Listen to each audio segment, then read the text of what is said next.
Hello dear friend, नमस्कार। स्वागत है आप सभी का एडुकेशन में। फ्रेंड्स, यदि आप बीपीएससी तैयारी 4 की जीरो की तैयारी कर रहे हैं तो पीआरटी जूनियर टीजीटी पीजीटी के जो प्रीवियस ईयर के क्वेश्चन अभी तक आपके एग्जाम से पूछे गए हैं, सामान्य अध्ययन की जो भी क्वेश्चन आपकी परीक्षा में अभी तक पूछे गए हैं, तो उन सभी को हम लोग जो है वीडियोज में आपको धीरे धीरे करके प्रोवाइड करेंगे।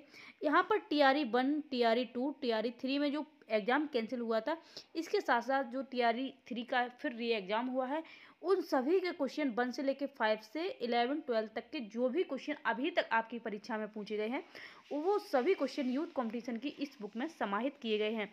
तो यहाँ पर हम लोग जो 1310 वस्तुनिष्ठ प्रश्न है उनको चैप्टर वाइज देखेंगे। और यहाँ पर इस वीडियो में हम लोग सैंधव सभ्यता, वैदिक सभ्यता, बौद्ध, भागवत, शैवधर्म, मौर्य, गुप्त काल, महाजनपद और विविध से संबंधित जो भी यहाँ पर क्वेश्चन है उन क्वेश्चन को देखने वाले हैं। तो फ्रेंड्स, चलते हैं, शुरुआत करते हैं अपने वीडियो की। और यहाँ पर जो हमारा पहला है प्राचीन भारत का इतिहास, जो कि आपके सभी क्वेश्चन बीपीएससी के हैं। तो सैंधव सभ्यता से जो क्वेश्चन पूछा गया था वो हम लोग यहाँ पर पहले लेते हैं। निम्नलिखित में से कौन सा जानवर सिंधु घाटी सभ्यता के लोगों को नहीं पता था? तो कौन सा जानवर ऐसा है? तो यहाँ पर जो बीपीएससी तैयारी के साथ साथ जो बीपीएससी प्री एंड मेंस के एग्जाम होते हैं, तो वहाँ से भी क्वेश्चन लिए गए हैं, तो उनको भी देखते हैं चलेंगे, ताकि जो है ज़्यादा चीज़ें क्लियर हो जाएं। तो यहाँ पर निम्नलिखित में से कौन सा जानवर सिंधु घाटी सभ्यता के लोगों को नहीं पता था? बैल, घोड़ा, हाथी, उपर्युक्त में से कोई नहीं। तो यहाँ पर जो है आपका सही आंसर फ्रेंड्स, देखिए डी नंबर ऑप्शन जो है वो इसका राइट है। इसकी व्याख्या जो है वो कंप्लीटली दी गई है और यहाँ पर दिखाया जा रहा है कि डी नंबर, सिंधु घाटी सभ्यता के लोगों को बैल, घोड़ा, हाथी आदि पशुओं के बारे में जानकारी थी। जहाँ तक घोड़े का प्रश्न है, तो प्रारंभ में ऐसा माना जाता है कि सिंध सभ्यता के लोग घोड़े से परिचित नहीं थे, किंतु लोथल, सुतकोटला, कालीबंगन आदि स्थलों से घोड़े की मृत मूर्तियां, हड्डियां, जबड़े आदि के अवशेष मिल जाने के पश्चात अब यह निश्चित हो गया है कि इस पशु में से भी सैंधव लोग परिचित थे। तो यहाँ पर जो बिहार लोक सेवा आयोग ने जो इसका आंसर माना था वो बी माना था, लेकिन वैसे इस क्वेश्चन का आंसर जो है डी है। तो आपको जो है वैसे बी ही रखना चाहिए, क्योंकि जब लोक सेवा आयोग जो इसे स्वीकार कर रहा है तो आपको भी उसी अनुसार चलना है। नेक्स्ट क्वेश्चन है, प्रारंभिक वैदिक काल के दौरान कौन सा शहर प्राचीन मगध साम्राज्य की राजधानी के रूप में कार्य करता था? तो प्रारंभिक वैदिक काल के दौरान जो है कौन सा शहर प्राचीन मगध साम्राज्य की राजधानी के रूप में कार्य करता था, ये आपको यहाँ पर बताना है। ऑप्शंस आपको दिए गए हैं, इसके ऑप्शंस जो 4 आपके सामने हैं, उसमें जो पहला ऑप्शन है वो है आपका राजगृह, चंपा, वैशाली और पाटलिपुत्र। तो इस प्रकार के ऑप्शन जो है दिए गए हैं। तो यहाँ पर फ्रेंड्स सही आंसर आपका राजगृह है, ए नंबर ऑप्शन जो है वो सही है। जहाँ पर आप देख सकते हैं प्रारंभिक वैदिक काल के दौरान राजगृह गिरिब्रज शहर प्राचीन मगध साम्राज्य की राजधानी के रूप में कार्य करता था। मगध साम्राज्य में आधुनिक पटना, गया तथा शाहाबाद का कुछ हिस्सा पड़ता है। बिम्बिसार 544 ईस्वी पूर्व से 492 ईस्वी पूर्व और अजातशत्रु जो 492 ईसा पूर्व से 460 ईसा पूर्व के समय इसकी राजधानी राजगीर या राजगृह थी। किंतु उदयन जो है वो 460 से 444 ईसा पूर्व उनका जो समयकाल था, ने राजगृह से अपनी राजधानी जो है वो पाटलिपुत्र या कुसुमपुर स्थानांतरित की। शिशुनाग वंश के शिशुनाग जो है 412 ईस्वी से 394 ईस्वी ने पाटलिपुत्र से राजधानी स्थानांतरित करके वैशाली को मगध साम्राज्य की राजधानी बनाया। किंतु कालांतर में कालाशोक 394 ईस्वी से 366 ईस्वी पुनः पाटलिपुत्र स्थानांतरित कर लिया और मौर्य साम्राज्य तक यही राजधानी बनी रही। लेकिन यहाँ पर आप देख सकते हैं आपका जो आंसर है वो राजगृह है। तो ये नंबर ऑप्शन जो है वो आपका राइट हो जाएगा। आगे नेक्स्ट क्वेश्चन को देखेंगे। जो नेक्स्ट आपका क्वेश्चन है, बोधित्व पद्मपाणि की पेंटिंग स्थित है। बोधित्व पद्मपाणि की जो पेंटिंग है वो कहाँ पर स्थित है, ये आपको बताना है। वाघ में, एलोरा में, अजंता में, बादामी में। तो यहाँ पर फ्रेंड्स आपका सही आंसर क्या हो जाएगा? तो सही आंसर इसका हो जाएगा जो है सी नंबर ऑप्शन। ये जो है वो आपकी कहाँ पर है? तो ये आपकी है अजंता में। बोधित्व पद्मपाणि की पेंटिंग जो है कहाँ पर है? तो अजंता में है। और यहाँ पर आप देखिए इसकी जो है व्याख्या दी गई है। बोधिसत्व पद्म पाणी की पेंटिंग जो है वो अजंता की गुफा में स्थित है। संस्कृत में पद्म पाणी का शाब्दिक अर्थ जो है कमल धारण करने वाला होता है। और यहाँ पर जो बादामी गुफाएं हैं तो ये क्या है, इनको भी देख लेते हैं। बादामी गुफा मंदिर कर्नाटक के उत्तरी भाग में बागलकोट जिले में स्थित हिंदू और जैन गुफा मंदिरों के लिए प्रसिद्ध है। वहीं पर जो एलोरा गुफाएं हैं तो एलोरा गुफा के बारे में देख लेते हैं। तो एलोरा दुनिया की सबसे बड़े रॉक कट हिंदू मंदिर गुफा परिसरों में से एक है, जिसमें 6000 से 1000 ईस्वी की कलाकृतियां जो हैं वो इसमें हैं। तो इस प्रकार से आपका जो है अजंता यहाँ पर आंसर सही हो जाएगा। आगे देखेंगे नेक्स्ट क्वेश्चन जो आपका है, भारतीय कला में स्तूप, चैत्य और विहार का निर्माण निम्नलिखित में से किससे संबंधित है? यहाँ पर आपका सही आंसर क्या होगा? आजीवक संप्रदाय, वैष्णव संप्रदाय, बौद्ध धर्म और शैव धर्म। तो यहाँ पर जो आपका सही आंसर होगा, जो स्तूप, चैत्य और विहार का निर्माण जो है वो किससे संबंधित है? तो यहाँ पर आपका बौद्ध से संबंधित है। सी ऑप्शन सही हो जाएगा। इसकी व्याख्या देखेंगे तो व्याख्या, भारतीय कला में स्तूप, चैत्य और विहार का निर्माण बौद्ध धर्म से संबंधित है। बौद्ध धर्म की धार्मिक वास्तुकला भारतीय उपमहाद्वीप में विकसित हुई है। चैत्य बौद्ध पूजा स्थल है। जो चैत्य है वो बौद्ध पूजा स्थल है, जबकि विहार जो है बौद्ध भिक्षुओं का निवास स्थल होता है। जो बौद्ध विहार होता है वो बौद्ध भिक्षुओं का निवास स्थान होता है और चैत्य बौद्ध जो है वो पूजा स्थल है। और आगे देखेंगे, स्तूपों के निर्माण का उद्देश्य गौतम बुद्ध के पवित्र अवशेषों की पूजा व सुरक्षा थी। तो यदि उद्देश्य पूछता है तब भी यहाँ से आपका कॉन्सेप्ट क्लियर हो जाएगा। आगे देखते हैं इसके बारे में। तो यहाँ पर हमको अब नेक्स्ट जो है क्वेश्चन 16 महाजनपद से है। तो 16 महाजनपद से जो इम्पोर्टेंट क्वेश्चन है, जो कि आपका TRE 2 का है और पेपर जो है 3rd का है। तो यहाँ पर क्या पूछा गया है, मगध एवं अंग के मैदान निम्नलिखित में से किसके हिस्से जो है जो मगध एवं अंग के मैदान हैं वो किसके हिस्से हैं, ये आपको बताना है। ऊपरी गंगा का मैदान, मध्य गंगा का मैदान, निम्न गंगा का मैदान, उपर्युक्त में से एक से अधिक और उपर्युक्त में से कोई नहीं। तो ये TRE 2.0 का है। तो यहाँ पर आपका जो आंसर है वो क्या सही हो जाएगा, ये आपको बताना है। तो यहाँ पर क्या आपका जो है आंसर सही होगा वो बताना है। तो फ्रेंड्स इसका सही आंसर जो है वो आपका हो जाएगा B number option. B number option middle Ganga valley जो है वो इसका बिल्कुल राइट आंसर हो जाएगा। और इसकी हम लोग व्याख्या देखेंगे तो व्याख्या जो है आप देख पाएंगे, मध्य गंगा का मैदान पूर्वी उत्तर प्रदेश और संपूर्ण बिहार तक विस्तृत है। अंग महाजनपद का क्षेत्र वर्तमान भागलपुर तथा मुंगेर जिले में स्थित था। मगध महाजनपद वर्तमान पटना, गया तथा शाहाबाद में स्थित था, जो मध्य गंगा के मैदान में स्थित है। तो इस प्रकार से बी नंबर ऑप्शन जो है वो आपका यहाँ पर राइट हो जाएगा। आगे मौर्य एवं मौर्योत्तर काल से जो क्वेश्चन पूछा गया है, जो कि आपका BPSC जो है का है और 2023 में पेपर 2 का है, शिफ्ट 2 है। तो यहाँ पर जो है आपका कौटिल्य किस स्थान में राजनीति विज्ञान और अर्थशास्त्र के प्राध्यापक थे, ये आपको बताना है। जो कौटिल्य थे वो किस स्थान पर राजनीति विज्ञान और अर्थशास्त्र के प्राध्यापक थे?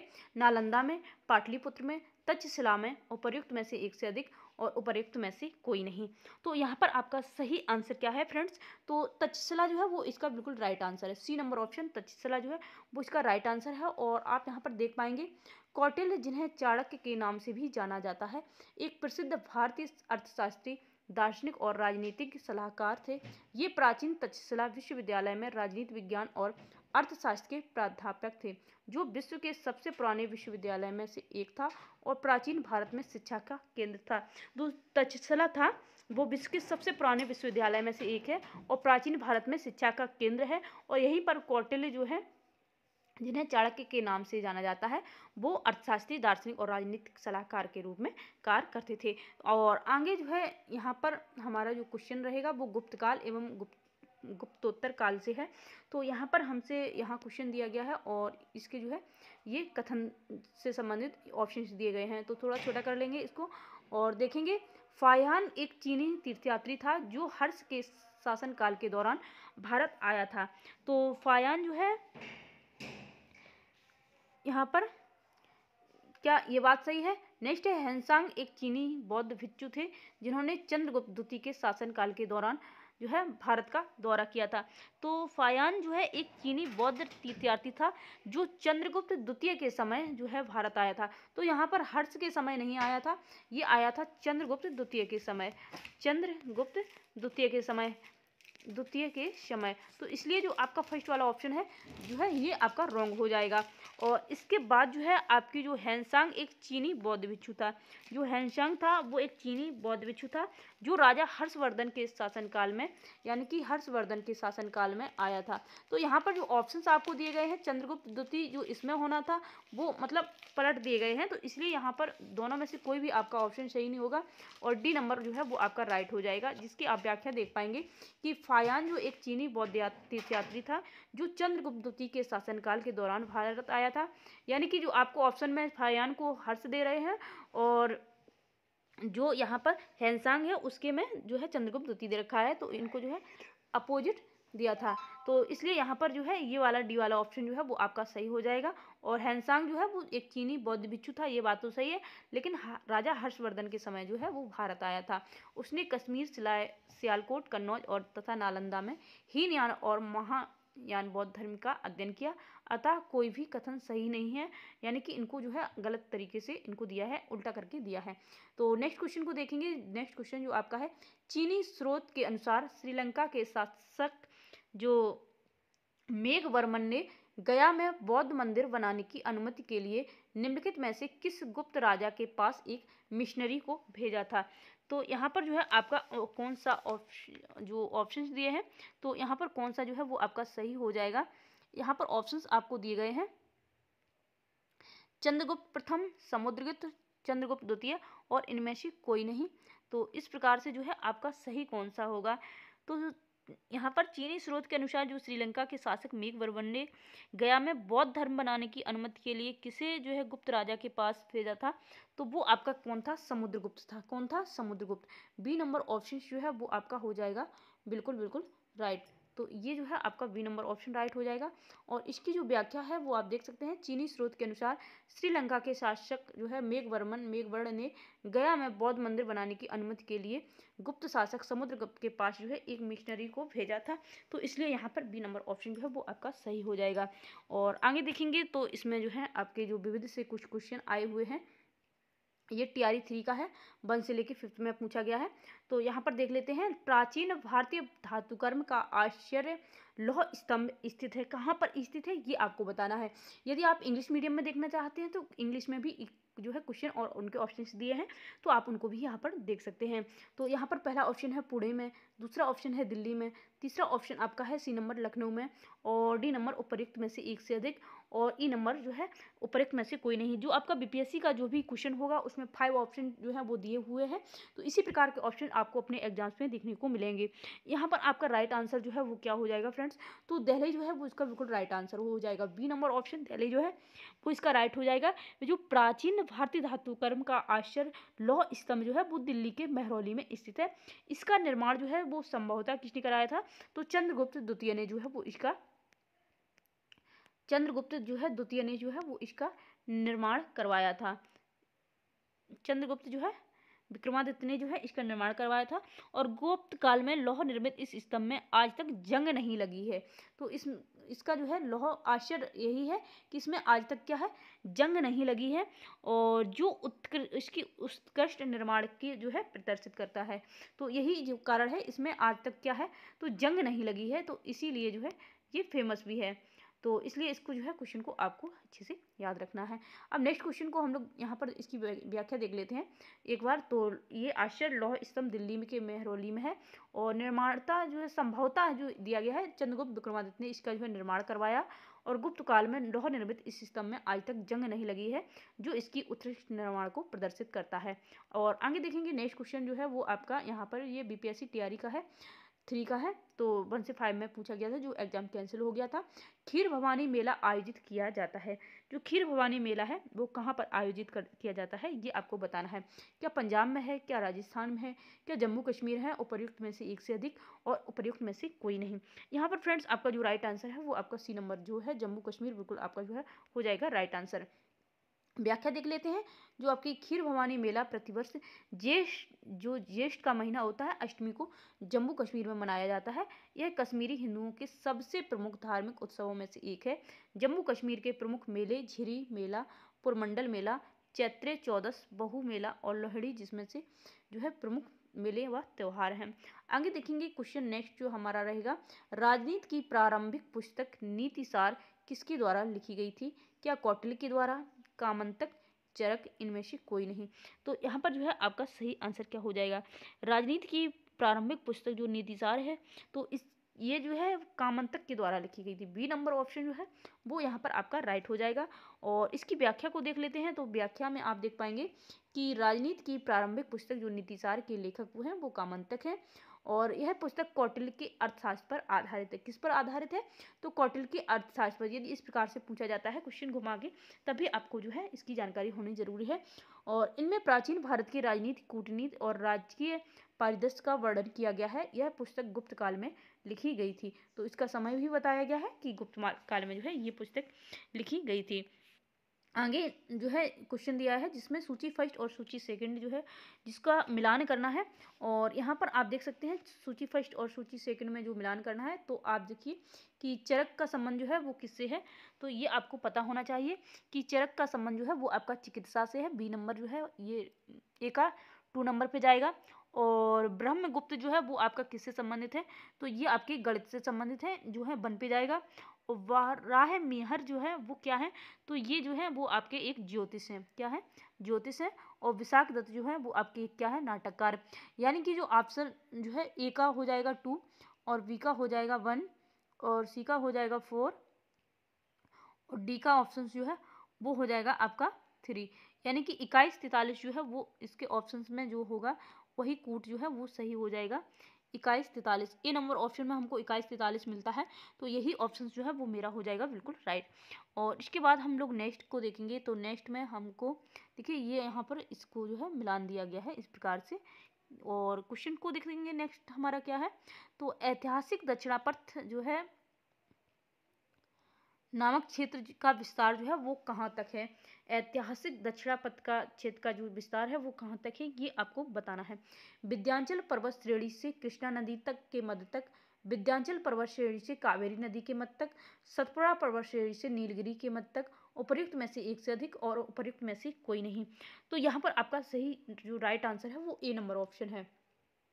जो ऐतिहासिक दक्षिणापथ है इसका जो विस्तार है वो विंध्याचल पर्वत श्रेणी से कृष्णा नदी के मध्य तक है। और यहाँ पर जो है आप ऑप्शंस देख सकते हैं। ए नंबर ऑप्शन ऐतिहासिक दक्षिणापथ नामक क्षेत्र का विस्तार जो है विंध्याचल पर्वत श्रेणी से कृष्णा नदी के मध्य तक है। और दक्षिणापथ का तात्पर्य दक्षिण की ओर जाने वाला मार्ग है। तो ए नंबर ऑप्शन जो है वो आपका यहाँ पर हो जाएगा राइट। तो इस प्रकार से फ्रेंड्स आप लोगों ने देखा कि जो हमारे यहाँ इसमें जो है प्राचीन भारत का इतिहास से संबंधित जो भी क्वेश्चन पूछे गए थे तो उन सभी क्वेश्चन को हम लोगों ने इस वीडियो में देख लिया है। नेक्स्ट वीडियो जो आपको मिलेगा उसमें मध्यकालीन इतिहास से संबंधित जो भी क्वेश्चन पूछे गए थे तो वो वाले क्वेश्चन हम ले लेंगे। और फिर आधुनिक भारत और इसी प्रकार से धीरे धीरे करके इस बुक में जो भी आपको क्वेश्चंस दिए गए हैं तैयारी 1, तैयारी 2 और तैयारी 3 के, उन सभी क्वेश्चन को हम लोग जो है कंप्लीट कर लेंगे। फ्रेंड्स वीडियो बहुत ही आपके एग्जाम के लिए हेल्पफुल होगी। तो प्लीज़ फुल वीडियो को वॉच करें और वीडियो पसंद आए लाइक सब्सक्राइब शेयर भी करें। यदि आपको इसी प्रकार से कंटिन्यू वीडियो रोज देखना है तो आप चैनल को जरूर सब्सक्राइब कर लें। मिलते हैं नेक्स्ट वीडियो में। Thank you.